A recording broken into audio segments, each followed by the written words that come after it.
Bismillahirrahmanirrahim. Assalamualaikum warahmatullahi wabarakatuh.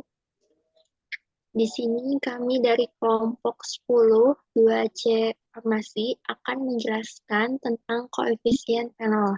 Di sini kelompok kami ada Alia Prahatusani, ada Dadi Supriyadi, Hanifah Nur Aziz, Nabila Nur Nazma, dan Rio Anggi. Oke, sebelum kita lebih mendalam mengenai koefisien fenol, di sini saya akan menjelaskan pengertian dari koefisien fenol. Koefisien fenol ini biasanya disebut dengan koefisien partisi fenol atau air, yaitu sebuah parameter dalam kimia yang digunakan untuk menentukan kemampuan suatu senyawa untuk larut dalam campuran air dan fenol. Koefisien fenol juga dapat digunakan untuk mengukur afinitas suatu senyawa terhadap fenol atau air, dan dapat membantu dalam menentukan sifat-sifat kimia dan fisika dari senyawa tersebut. Lalu, koefisien fenol ini dapat dinyatakan sebagai rasio konsentrasi senyawa dalam fenol dibagi dengan konsentrasi senyawa dalam air. Nah, jika koefisien fenol ini lebih besar dari 1, maka senyawa tersebut lebih mudah larut dalam fenol daripada dalam air.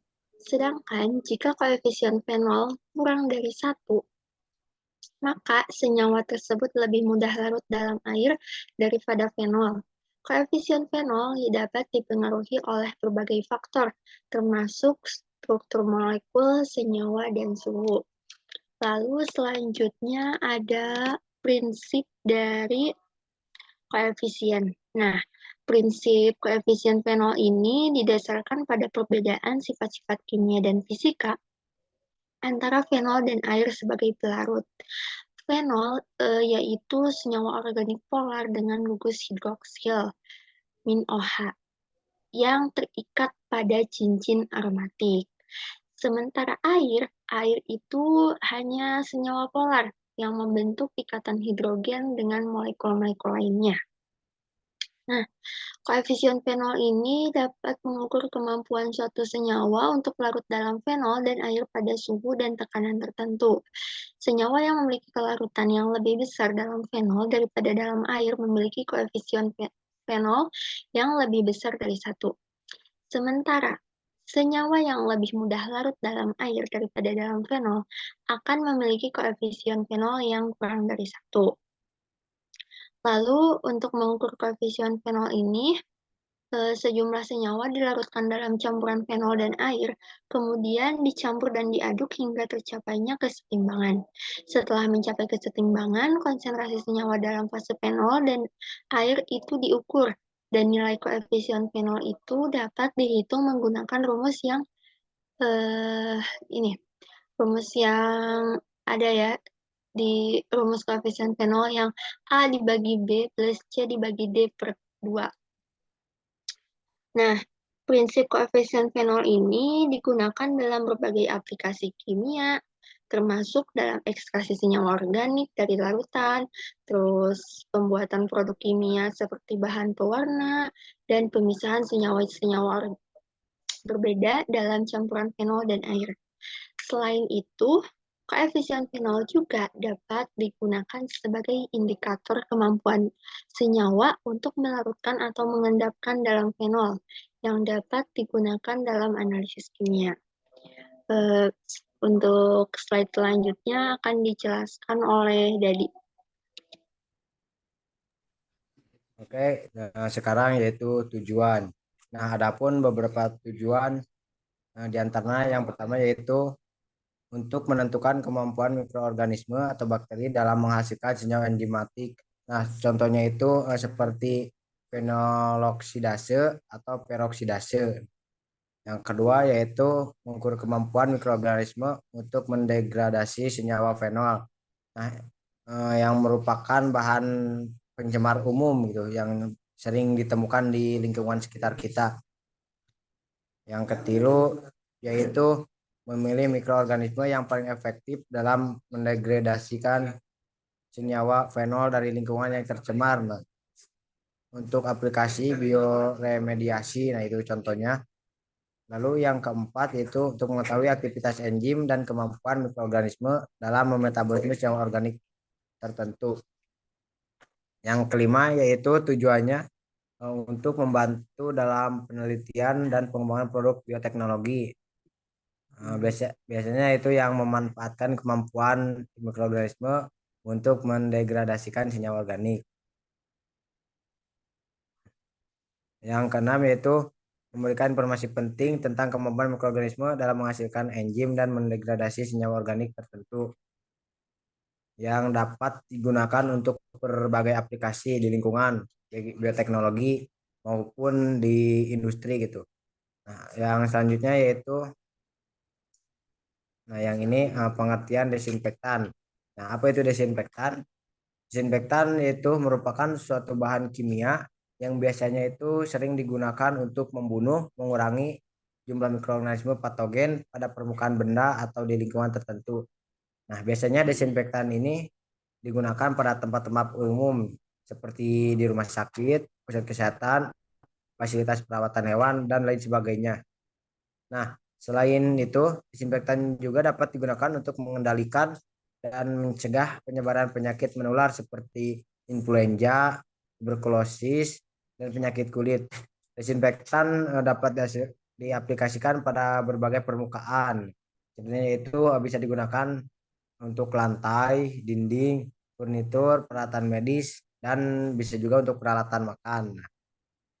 Desinfektan juga memiliki berbagai jenis desinfektan gitu yang tersedia di pasaran, termasuk klorin, alkohol, asam parasetat, fenol, kuaternari, amonium compounds, dan lain-lainnya gitu. Nah, pemilihan desinfektan yang tepat juga harus didasarkan pada jenis dan tingkat keparahan kontaminasinya gitu. Jadi kalau kontaminasinya besar, maka pemilihan disinfektan itu juga harus menggunakan yang cocok gitu, serta permukaan atau benda yang akan didisinfeksikan. Namun penting untuk diingat, disinfektan bukanlah obat untuk penyakit menular, melainkan hanya digunakan untuk membunuh mikroorganisme patogen pada permukaan benda atau di lingkungan tertentu. Nah, oleh karena itu, selain menggunakan disinfektan juga harus dilakukan tindakan pencegahan lain seperti mencuci tangan, menjaga jarak sosial, dan menghindari kerumunan untuk mengurangi penyebaran. Mungkin dilanjutkan oleh teman saya materinya. Terima kasih. Lalu selanjut selanjutnya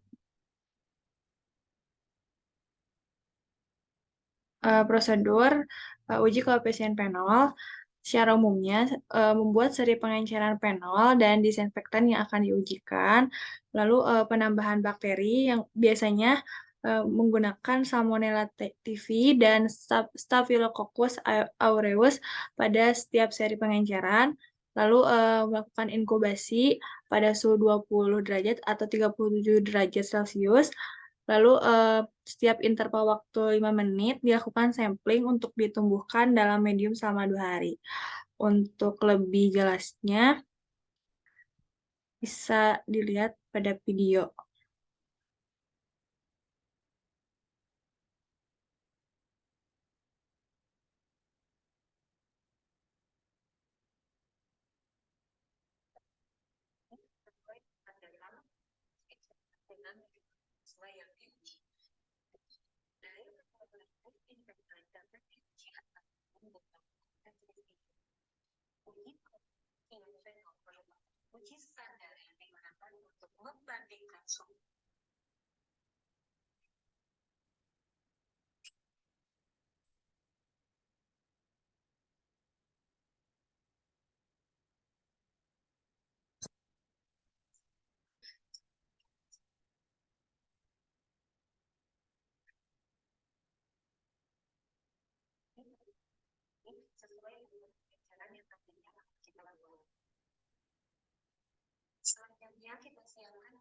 masing-masing berisi nutrien broth.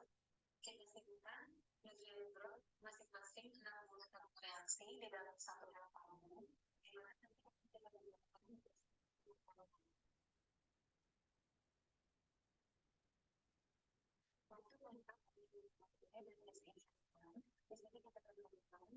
Untuk mempercepat durasi, bisa dilihat, bisa dipercepat ya. Tadi kan untuk persiapan alat-alat dan bahan yang digunakan. Untuk tahap selanjutnya itu memasukkan di pipet penol sebanyak 2 mili, lalu dimasukkan ke dalam setiap tabung konsentrasi yang sudah disiapkan.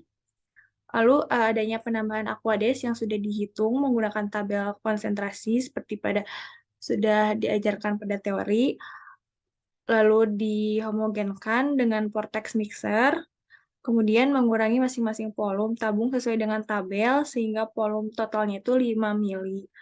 Lalu memipet 0,5 mili suspensi dari konsentrasi terendah ke tertinggi. Lalu tip pada mikrometer yang sudah digunakan itu didestruksi. Lalu homogenkan larutan dan diinkubasi selama 5 menit pada suhu ruang. Nah, sebelum 5 menit, ambil ose lalu dipijarkan pada bunsen dan didinginkan. Lalu setelah waktu kontak 5 menit, ambil satu ose dari setiap tabung dan masing-masing diinokulasikan ke medium nutrient broth. Nah, lakukan hal yang sama pada waktu kontak 10 dan 15 menit dan diinkubasi pada suhu 30 derajat Celcius selama 2 hari. Lalu setelah itu nanti kan didapat hasilnya. Nah, adanya pertumbuhan bakteri itu ditandai dengan adanya kekeruhan, sehingga hasilnya itu positif. Dan apabila tidak ada keruh atau bening, maka tandanya negatif. Nah, lalu dan itu hasilnya itu dibandingkan antara penol dan disinfektan dengan kontrol yang berisi media saja. Next.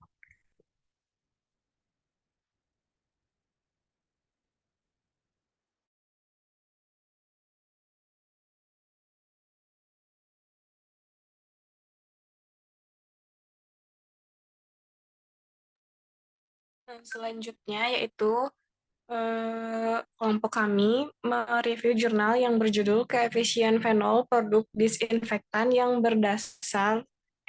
beredar di salah satu supermarket di Kota Lubuk Pakam. Next.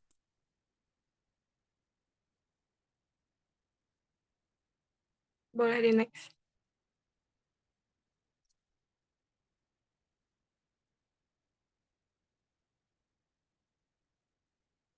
Alat bahan.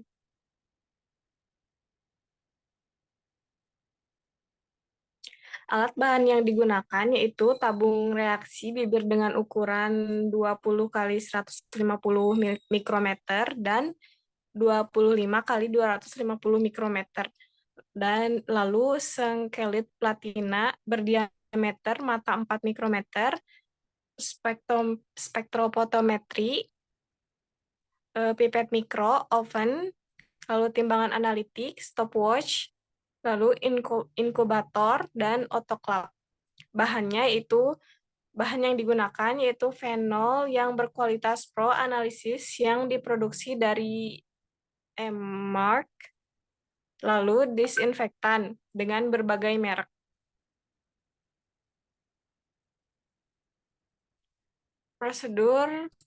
Prosedurnya yaitu pertama pengambilan bahan, pengambilan sampel dilakukan di supermarket Kota Lubuk Pakam.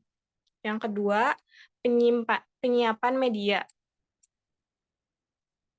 13 gram serbuk NB dari 1 liter air suling dan disterilkan dalam autoclaves pada 121 selama 15 menit. Yang ketiga, penyiapan bakteri uji. Salmonella typhus strain American Type Culture Collection atau ATCC diremajakan dalam 3 kali dalam 3 hari berturut-turut dalam nutrien agar. Disintasinokulum bakteri diukur dengan spektrofotometri hingga diperoleh transmitan 25%. Lalu keempat, pembuatan larutan fenol 5%. Sebanyak 5 gram fenol dilarutkan dalam air suling steril, kemudian dicukupkan hingga 100 mili untuk memperoleh fenol 5%. Larutan fenol 5% tersebut diencerkan dengan air suling steril. Yang kelima, pembuatan larutan disinfektan uji. Disinfektan uji disesuaikan dengan yang tertera pada etiket kemasan dengan air suling steril. Larutan tersebut diencerkan secara bertingkat dalam air suling steril yang memperoleh pengenceran 1:5, 1:10, 1:20, 1:30, 1:40, dan 1:50 dengan volume masing-masing 5 mili. Yang keenam, penetapan koefisien fenol. Disiapkan rak tabung reaksi sesuai ukuran tabung dengan kapasitas 28 dalam 4 deretan. Satu rak tabung digunakan untuk satu sampel deretan pertama terdiri dari belangko dan sampel pengenceran 1:5 sampai 1:50. Deret kedua, ketiga, dan keempat untuk tabung berisi media NB masing-masing untuk pengamatan waktu kontak 10 sampai 15 menit. Ke dalam tipe tabung pengenceran, sampel dimasukkan 0,1 mili suspensi bakteri yang telah dikocok homogen. Waktu pemasukan bakteri uji pada tabung pengenceran pertama dicatat sebagai 0 menit. Intra waktu inokulasi antara tabung adalah 30 detik. 5 menit setelah bakteri uji diinokulasi, pada tabung pertama segera dikocok dan dipindahkan secara aseptik 1 mili suspensi ke dalam media NB. Deret kedua 1% dengan selang waktu 30 detik sampai tabung ke-7. 10 menit setelah bakteri diuji, diinokulasi pada tabung pengenceran pertama. Setelah dikocok, dipindahkan 1 mili suspensi ke dalam media NB deret ketiga sama seperti di atas. 15 menit setelah uji diinokulasi pada tabung pengenceran pertama, setelah dikocok dan dipindahkan 1 mili suspensi ke dalam media NB deret keempat, telah diinokulasi dikocok homogen kemudian diinkubasi pada suhu 35-30 derajat Celcius selama 48 jam. Dan diamati pertumbuhan bakteri pada setiap tabung uji. Pengujian dilakukan secara duplo.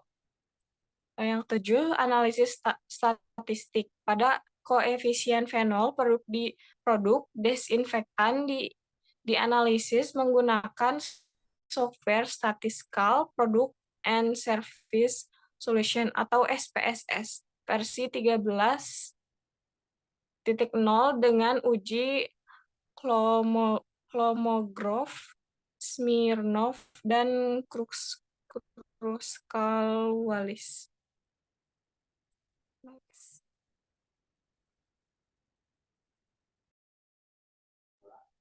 Lalu selanjutnya ada hasil dari ini uji terhadap larutan fenol 5%.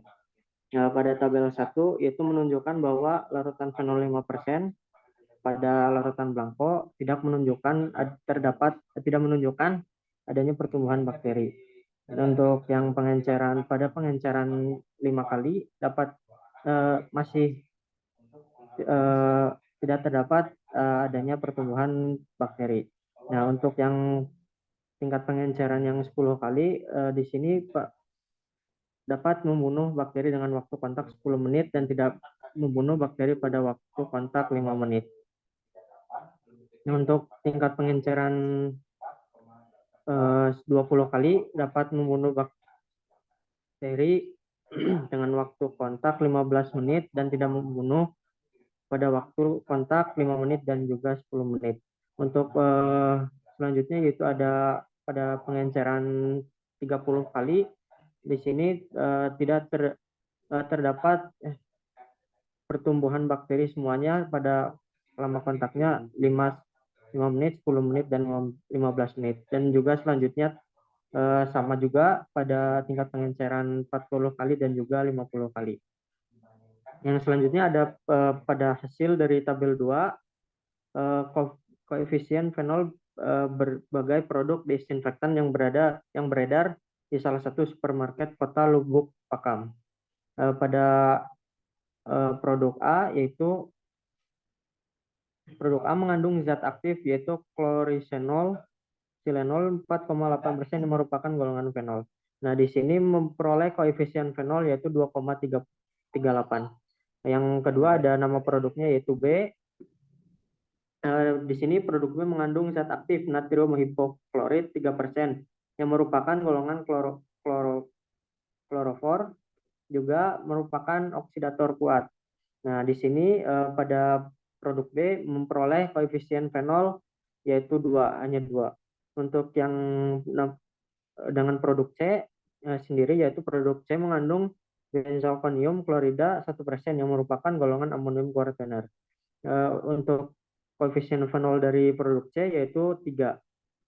Selanjutnya ada dengan produk D, yaitu produk D mengandung asam klorida 9,5% yang merupakan golongan oksidator kuat juga, dengan koefisien fenol 3,38.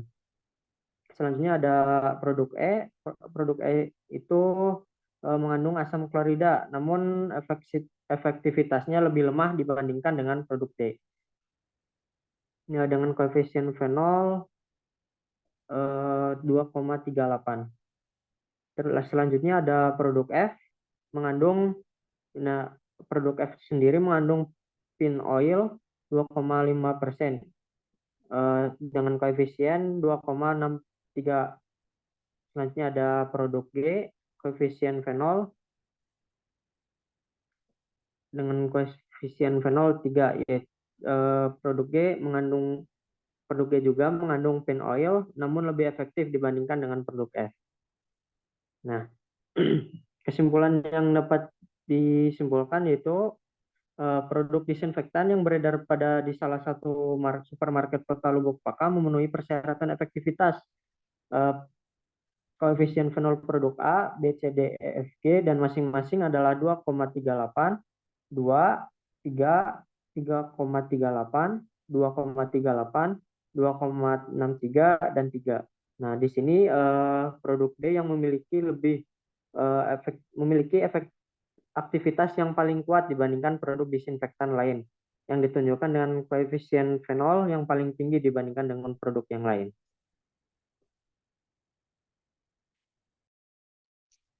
Baik, mungkin cukup sekian dari kelompok kami. Mohon maaf jika terdapat banyak kata-kata yang salah. Terakhir, terima kasih. Assalamualaikum warahmatullahi wabarakatuh.